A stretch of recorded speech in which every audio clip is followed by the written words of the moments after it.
We want to talk about balconies now. We did a really cute DIY project earlier in the show, but if you want to do a whole makeover, you're not in a condo, or maybe you are, do not forsake that space, because it is really good return on investment.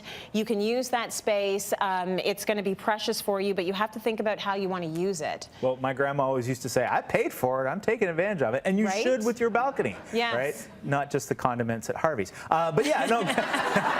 So we're talking. Take those two. No, balconies have become, and as I said in the segment, they've become part of the pricing for condos, for townhouses, for anything that isn't a suburban home, right? Yes. These outdoor spaces are technically rooms that you have to take advantage of, and if you're not, you're just wasting space. You are. The hard part for most people, though, and the question that I'm constantly getting is, what do I do with it? I don't want a traditional barbecue and a table up there. I want to do something different. Right. So I always say to people, before you tackle your balcony or your patio, what don't you have on the inside of your house? Okay. What are you missing? A lot of people say, well, I don't have a dining room. Perfect. We should do a dining room in your outdoor space, right? When are you going to use this patio? Defining the space is going to help you really understand how you're going to utilize it going forward. But also, when you go to sell your house, when somebody comes in and does the tour of your home, if you've defined that space because it offsets what you don't have in your house, the buyers are going to say the exact same thing.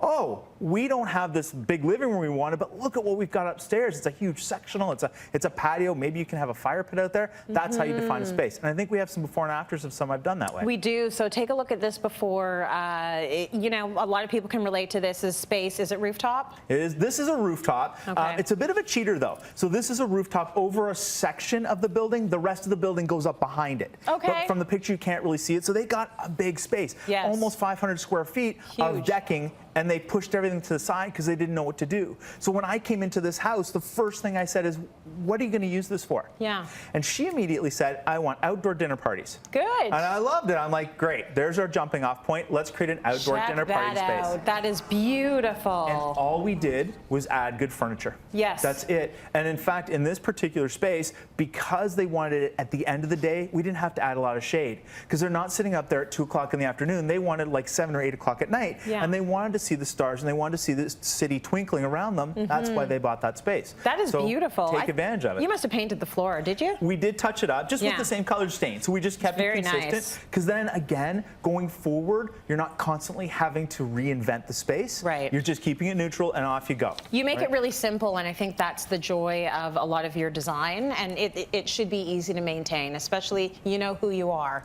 The people out there who don't want to be doing a lot of grunt work in the yard, make it easy for yourself. Lifestyle appropriate is so important, and I constantly get questions about that particular conversation.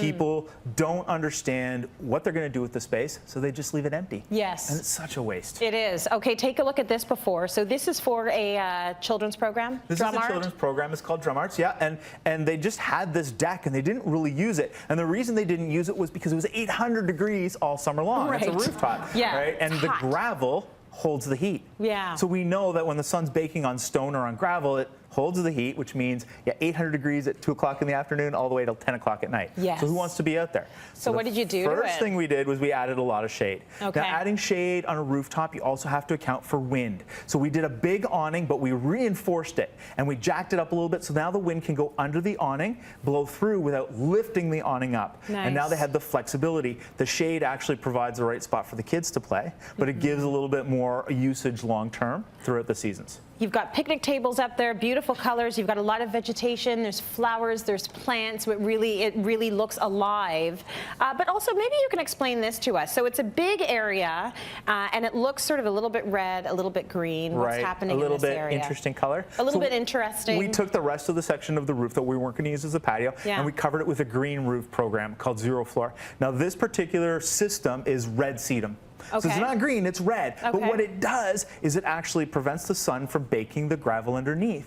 So it can actually lower the rooftop temperature by up to 3 degrees. Amazing. So you don't have that heat baking in the space. You don't feel the waves of heat coming off of it. Yes. At the same time, you're doing something for the environment that's so helpful. Still ground cover, and you can run the kids can run all over that. And they do. Okay. Yeah, absolutely. They should be able to. So I want to give a couple of tips because there are a few key things that I tell every single homeowner. This little devil, I'm going to bring him over here.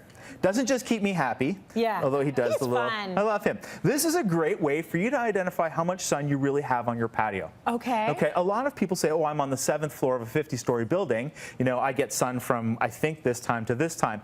This little guy, just from a dollar store, like seriously, $1. Okay. You put him on your balcony at 9 in the morning, and you set your watch. And every hour, set a little bing timer, and you look at him. And if he's dancing, yes, then you know you have enough sun for plants. So he's hot. So when he's dancing, exactly, he's hot. Well, okay. a little chubby. What could go wrong with that? But the key is, now you know if you've got 3 hours of sunlight, 4 hours, 5 hours, and you can start defining the plant material based on how much sunlight you truly have. Okay. So easy. So easy and cute. And the father one thing, wheels, yes, just add them to everything. We had it on the barbecue there, but put it on every piece of furniture. Your balcony is probably the flattest surface in your house. You can move things around. Right. Just take advantage of it.